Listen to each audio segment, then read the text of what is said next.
رسول الله. بسم الله الرحمن الرحيم.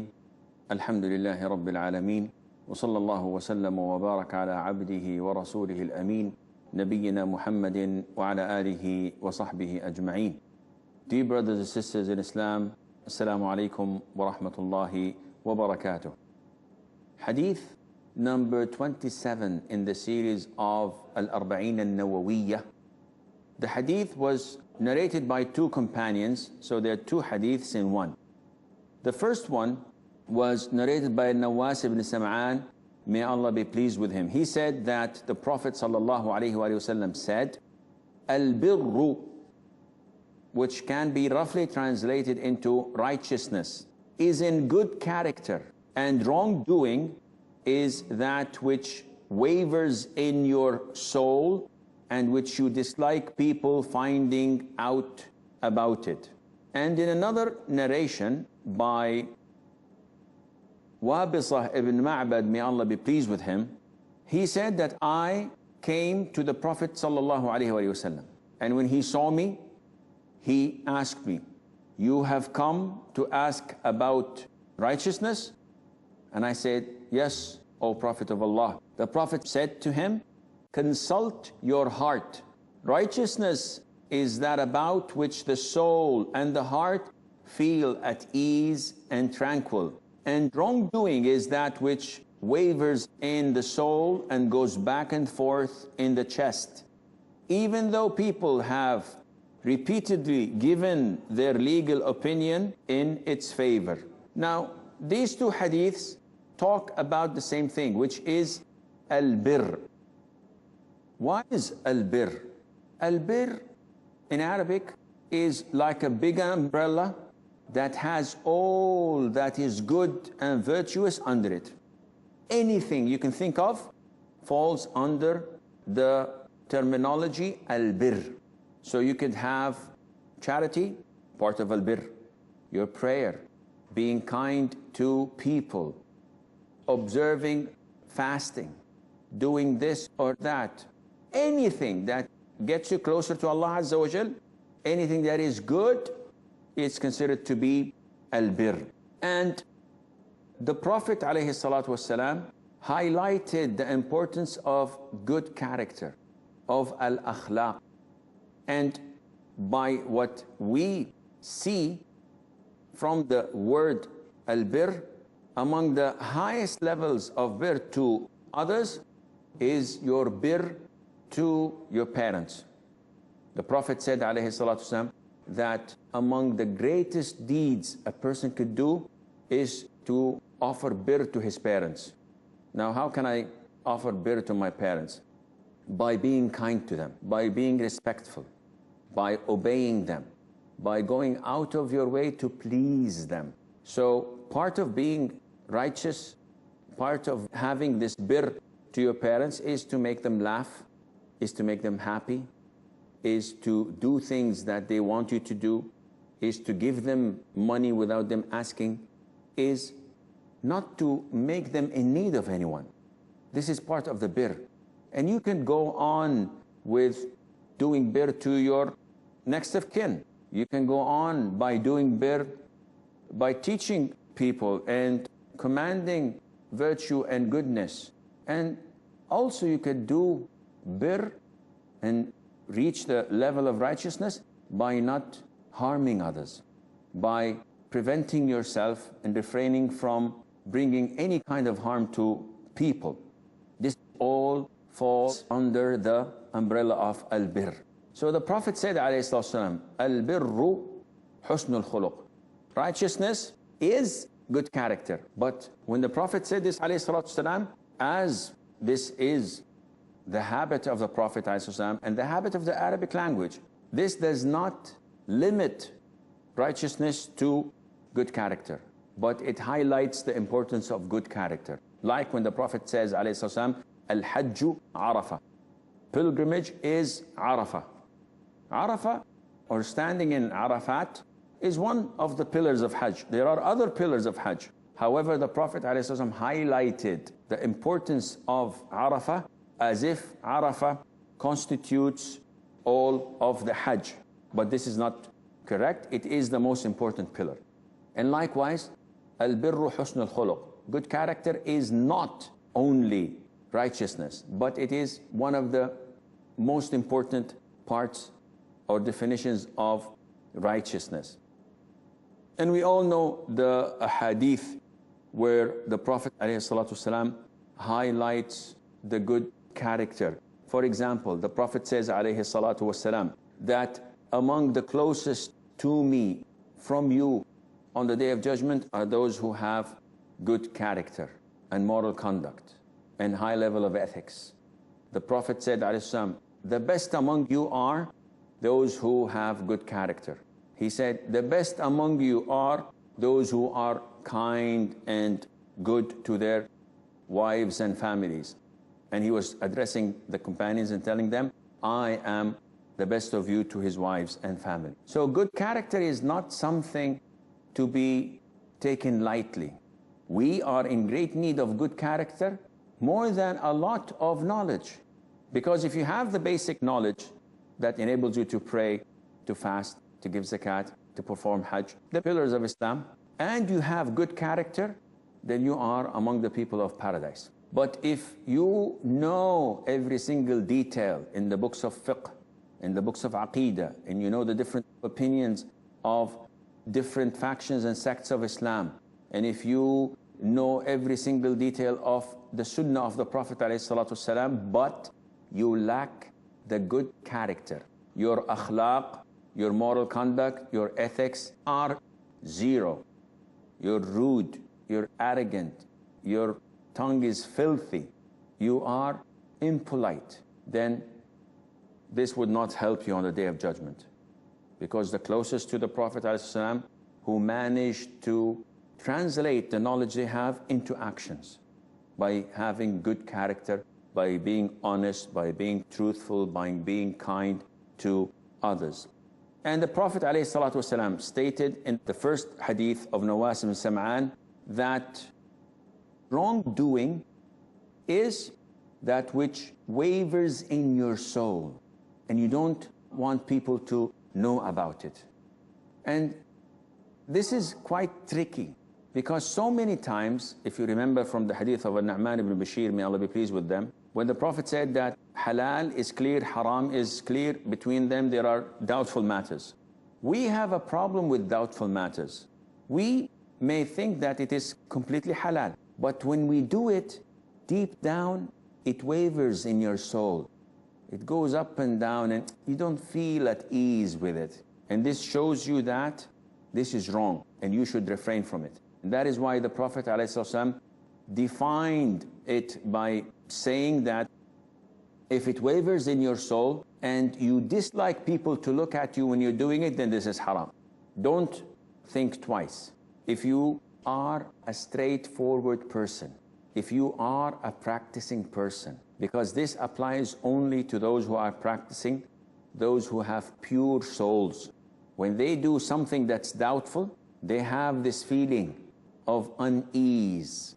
This is not suitable nor applicable to those who are sinful, to those who have corrupt souls, because they would openly commit sin and would not have the slightest doubt in their souls that this is wrong. They are so heedless, they are so soaked in sin to the extent that they can't see clearly.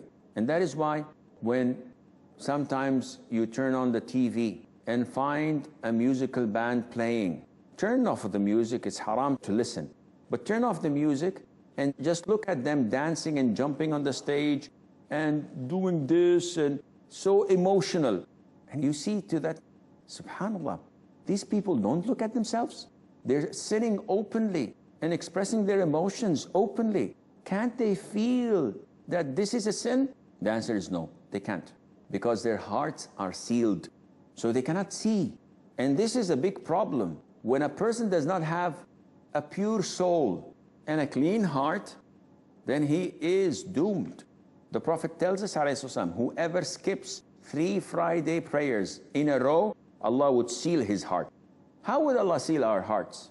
Allah would seal your heart when you see something that is completely clear in front of you and you're unable to see it. This is part of sealing the heart. When you look at people in nightclubs, dancing and jumping and partying, look at what they're doing. They're like animals, but they fail to see this.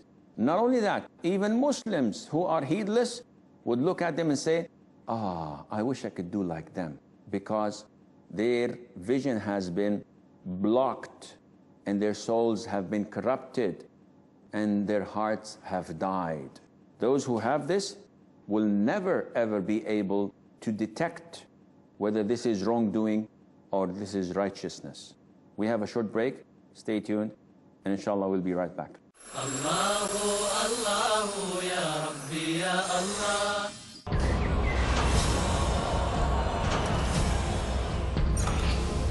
Images and depictions of our Messenger Muhammad sallallahu alayhi wasallam have spread around the globe.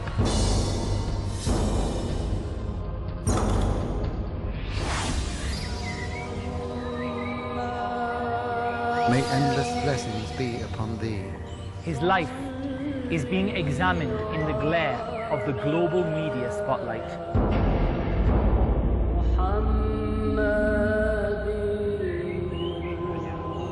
It is the duty of every Muslim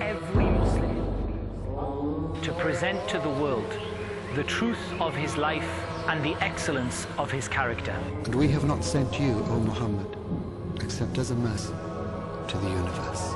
To do this, you have to know your Prophet. It's something that you simply can't afford to be ignorant of. Oh Allah, send your peace on your slave Muhammad. Study the exemplary personality of our Prophet, peace be upon him, which attracts people of all faiths and nationalities in Know Your Prophet, peace be upon him. Every Tuesday at 8 p.m. and repeat telecast at 8:30 a.m. India on Peace TV. Dialogue. Discussion. Debate. Rebuttal. Conclusion. Eliminate misconceptions about religion. Get enlightened. Witness Dr. Zakir Naik in a battle of words in Crossfire every Saturday at 8:30 p.m. and repeat telecast at 10 a.m. India on Peace TV.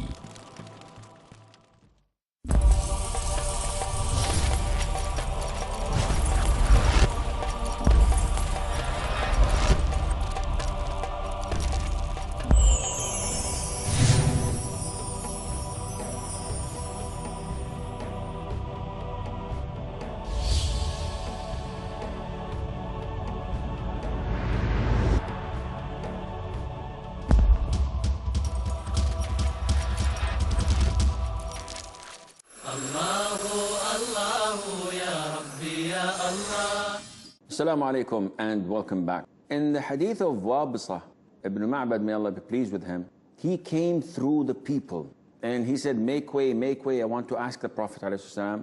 And the Prophet ﷺ told them to make way for him. When he came, the Prophet ﷺ asked him, you come to ask about righteousness, right? You come to ask about al-birr. And the man said, yes. How did the Prophet know ﷺ? This is a revelation from Allah. Allah told him that he is coming to ask about this and that. And the Prophet asked him ﷺ, the first thing when he met him, he said, are you going to tell me or I'm going to tell you? So Wabisa said, no, you tell me. So the Prophet told him, you have come to ask about al-birr. And he said, yes, O Prophet of Allah. This dialogue would make a person at ease because it would comfort him. It's like when you're going for an interview and the interviewer says to you, why do you look like this? Why are you untidy? You're late. How would your interview be? It would be horrible because you have not started on the right foot. But when you go in and the interviewer says, it's a nice day. I like your tie. MashaAllah. I've looked into your qualifications. You are quite qualified. then you relax and you begin an interview in a nice way. Same thing, this is how the Prophet ﷺ used to treat his companions. Once a man came to him, and when he stood in front of the Prophet ﷺ, he started shivering and shaking. You can almost hear his knees colliding with each other. What did the Prophet say ﷺ? He said, my friend, take it easy. My mother used to eat dried meat in Mecca. Meaning, I'm not a king, I'm not a tyrant. I'm just a man whose mother used to do this and that. And this brings reality to the person. And you think, oh, he would think that he's like us. And it would calm him down. This is how the Prophet was, alayhi salatu wasalam. He was down to earth, sallallahu alayhi wasallam, though he is who he is. The best man ever to walk the earth. The favored to Allah Azza wa Jal. So, Wabisa said yes. And the Prophet told him, sallallahu alayhi wa sallam, if this is what you're asking about, then listen. Consult your heart. And the word consult your heart has to be looked into it while looking at the other evidences as well. The Prophet is addressing a companion seeking the truth. He's not addressing a sinful person who's indulged in sins without an end. He is advising a person who's righteous, who fears Allah, and who's a companion looking for the truth. So he's telling him, consult your heart. And he goes on to say, alayhi salam, righteousness is that about which the soul and the heart feel at ease and tranquil. And this only can be felt by someone who has a pure soul and a clean heart, someone who's practicing. And when the Prophet says, alayhi salatu wasalam, consult your heart, he is referring to the cases that we do not have concrete evidence to support. So we don't know that this is halal or haram. It's dubious, doubtful matters. In this case, consult your heart. But when a woman comes and says, Sheikh, I've consulted my heart and I'm going to travel to my home country in a plane without a mahram, what do I say to her? I say to her, you are doing something that is wrong. She says, but the Prophet said, consult your heart. The answer would be, the Prophet said, alayhi salam, consult your heart when things are not clear to you. But if there is a hadith stating that it is not permissible for a woman who believes in Allah in the Day of Judgment to travel without a mahram, and you still insist on traveling without a mahram, then there's something wrong in your heart. Your heart is not qualified to judge such issues. When someone comes to me and says, Sheikh, I often shake hands with my co-workers at work and with my female cousins and with my sister-in-laws. And I say, this is haram. He said, Sheikh, my heart is at ease. And I find my soul and heart at ease and tranquil. I said, well, you have a problem with your heart and soul. You have to go and check it up. He said, Sheikh, I feel nothing wrong. I have no bad intent or bad feelings. I say, this is beside the point. The Prophet said, alayhi salatu wasalam, it is best for a man to be stabbed with a needle of iron in his head rather than touching a woman that is not lawful for him. This is the hadith of the Prophet alayhi salatu wasalam. So it does not count what you feel. It does not count if your heart and soul are at ease and tranquil, because this is wrongdoing. It is going against the hadith of the Prophet sallallahu alaihi wasallam. So, in a nutshell, you have to refer back to the Quran and Sunnah. And if there isn't anything in the Quran and Sunnah that gives you a clear answer, and you have a clear soul and a pure heart, in this case, ask yourself. Because even if the people give you fatwa repeatedly, and you don't feel good about it, then it's okay to follow your heart, if with the conditions that mentioned before. Those who give you fatwa might be wrong, might be not knowledgeable, and this happens a lot. In so many cases, people find themselves at the fork of the road, and they don't have the means of asking. It's a decision you have to make now, and it's now or never. I have to take a decision. I ask people, and none of them is knowledgeable, so they give me different answers. What to do? In this case, ask your heart and do it, because this is the best of your ability. This happened at the time of the Prophet ﷺ. A man was in an expedition. He was badly wounded in his head, and subhanallah, he got nocturnal emission while sleeping, and he had to perform ghusl so that he can pray. So he asked around, he asked his companions, what can I do? If I take a full bath and make ghusl and the water comes to my wound, this is going to be harmful for me. So is there any other way around? And they said, no, there's no other way around. You cannot pray until you perform ghusl. You have to wash yourself. So the man performed ghusl and died. And when this reached the Prophet ﷺ, he was angered by it. And he said, they've killed him, may Allah kill them. They should have asked if they did not know. So many times you may fall in such situations. You're in Hajj, or you are on a journey, and you don't know what to do. You have to make a split of a second decision. It's now or never. So if you ask and you're not comfortable with what you got an answer to, because they're not knowledgeable, then do what your heart tells you to do. This, of course, does not apply if you go to the Grand Mufti and you tell him about your situation and he tells you that this is haram, and you say, no, I have a gut feeling, I'm going to do it. This happens a lot. This is not permissible for you to do. If you get a sound fatwa from a sound scholar, you cannot go against it just because you don't feel like it. You have to follow what is correct. And again, there are people who judge things through their whims and desires, like the Sufis, super Sufis. When you tell them Allah says, or the Prophet says, ﷺ, they say, no, no, no, this is something to do with the taste, with the wujdan, with the heart. We feel our hearts inclined to do this thing. Akhi, it's against the Quran and Sunnah. He said, no, no, no, no, our Shaykh, our Qutub, our Watad told us that this is permissible, so we follow him. And religion comes only from him, because he has a straight chain and connection to the Prophet ﷺ, and it's a reflection of light. We have this supplication of ours to our peers and Shaykh, and he has it to the Prophet, and the Prophet ﷺ has it to Allah. All of this is nonsense. But they use this hadith against us and say, the Prophet said, istafti qalbak, ask your heart. But he told this to a companion who is seeking the truth and who's not deviant. And all of this does not apply to them. Therefore, we have to abide by the Sharia. And this is what we're instructed to follow. The Islamic law, the Sharia, the Quran and the Sunnah, not what is repeated frequently by the people. So many times you go into gatherings and they say to you, this and that, this and that, this and that. And it's all against the Quran and Sunnah.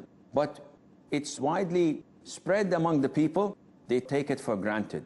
When someone dies, on the 40th day after his death, they make a feast and a celebration, and they bring food. What are you doing? I said, oh, everybody's doing it here in our country. Yeah, but this comes from the pharaohs. They believe that after 40 days of the death of their kings, they will be resurrected, and that's why they put the jewelry in the food and the water and the ride in their tombs or in their pyramids. All of this is haram. I said, yeah, but everybody's doing it. Everybody's doing it does not mean it is halal. I said, yeah, but I ask my heart, and I feel that this is righteousness, this is birr. Your feeling is wrong. You have to abide by the Quran and by the Sunnah if you want to be saved from hell on the Day of Judgment. This is all the time we have. Until we meet next time, fi amanillah. Assalamu alaikum wa rahmatullahi wa barakatuh. Allahu, Allahu, ya Rabbi, ya Allah. Allahu, ya Rabbi, ya Allah.